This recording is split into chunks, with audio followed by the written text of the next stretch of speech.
Hi, welcome to another episode of MYD Global. I'm your host, Leanne Hackman-Carty. In today's episode, I'm speaking with Ken Letander. Ken has experience in various levels of government, whether it be at the local level, the provincial or state, and the national level. His current focus is on policy development when it comes to First Nations communities, and in particular when it comes to disaster response and recovery. So stay tuned as I talk to Ken a little bit about his perspective on what works and what doesn't.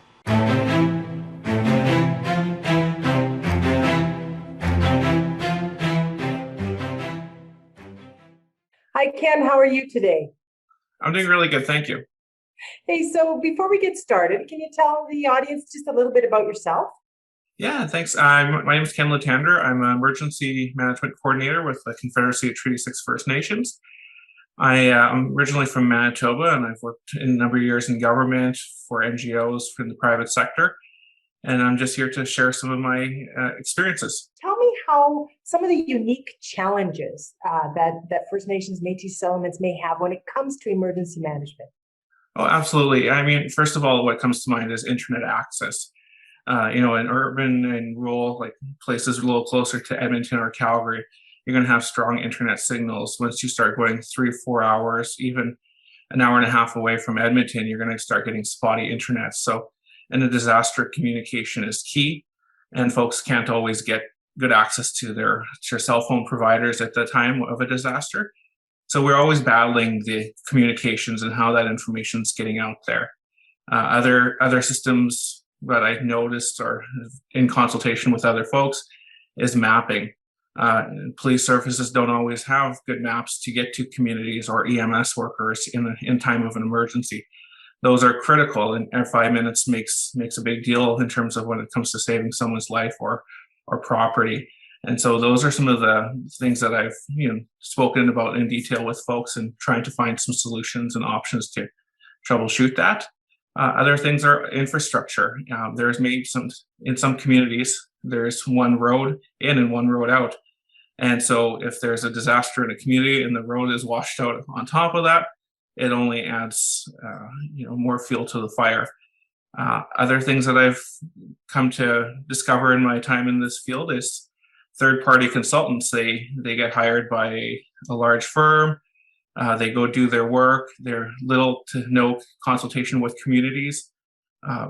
Develop a framework, develop a strategy, get government buy-in, and the community hasn't even been consulted, and it's sort of just pushed onto the community. And so 5 years, 10 years down the road, because of what was signed and agreed upon with little oversight, we're just creating another crisis down the road. So we need to have more mechanisms in place to mitigate those issues down the road. So would you say, as far as if you could look at, so those are some of the differences you see, or the challenges, what would you say are some similarities you see, but as well as some unique differences that you see?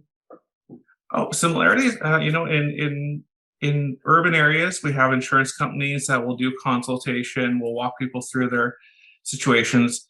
In First Nations, because there's not a lot of insurance companies in that space, underwriters maybe not just want to take on working with communities because of the risk. So government has to step in that place, and through federal government programs, provincial programs, they kind of become an insurance broker in some ways to try and find some solutions to get homes replaced or property replaced. And folks aren't always trained to do that. You kind of have to have an insurance risk management lens. And if folks aren't trained in that field, it just becomes problematic because you're not always giving the most accurate information. And no fault at the government worker side, that they just get pulled into different projects at times. And so we have to find ways to better train folks to do a more thorough job. Because their hearts are there, but maybe they don't always have that training or capacity. In urban areas, you would expect your MLA to provide you updates of where things are in that form of leadership. Communities are the same. However, if the nation's leadership isn't getting the same information that the government has, and government has more information, communities will become frustrated just like anyone else would be.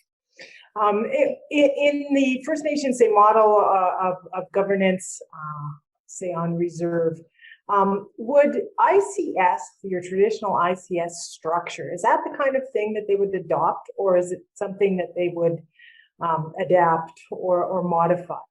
From what I've noticed in terms of ICS, I mean, they have their model. First Nation communities, of course, have the autonomy and their own sovereign right to develop whatever model works for them in their specific need. What works in Enoch will work differently for another community based on accessibility to infrastructure, services. And so the ICS, Indigenous Services Canada model, will have certain maybe best practices. Really, at the end of the day, the communities will adopt whatever works for them. Yeah. So you don't have to give names, but I'm just curious, as far as in the work that you've done, is there some best practice that stands out to you that some communities are really doing well in this area?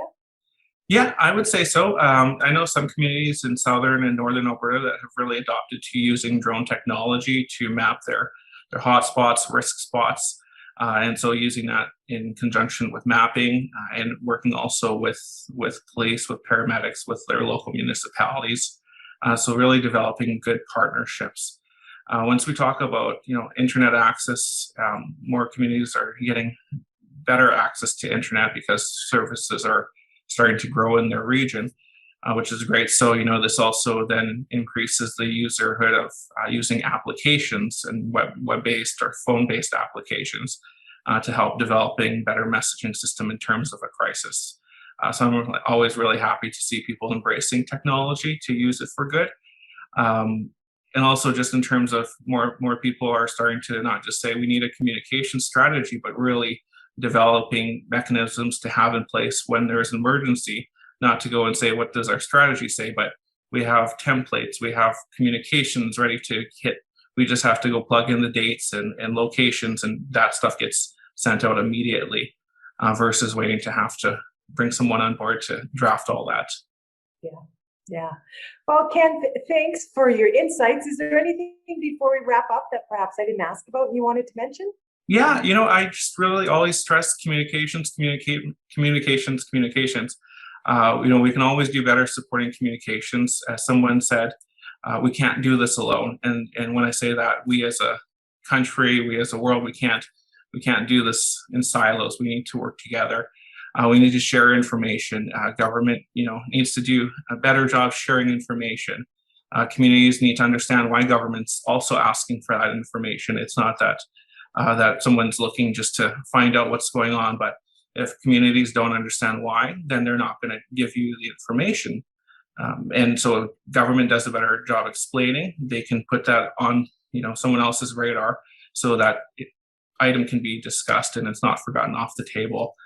I always say that people are really good at responding at disasters, government, NGOs, but then when the community goes back and there's a reintegration back into the community after a flood or fire, we tend to forget about people, and we tend about the crises that they could go back to. Some folks have been evacuated for years from communities and First Nations.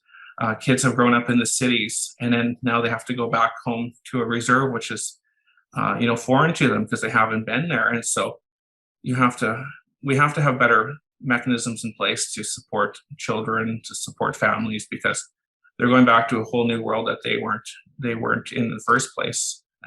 And that's really about it. I always say, in terms of crisis, hard times breeds resentment between a lot of folks. And as we've seen with the pandemic, there's people who want to do their best, and there's people that don't really believe in the pandemic. But in terms of, we just have to find ways to work together to have better solutions and have options. So communities and government and NGOs have options to apply to different situations. Yeah, and that's great advice. Well, Ken, thanks for taking the time this morning to talk to me, and appreciate the work you're doing. Thank you so much. Bye-bye. Bye.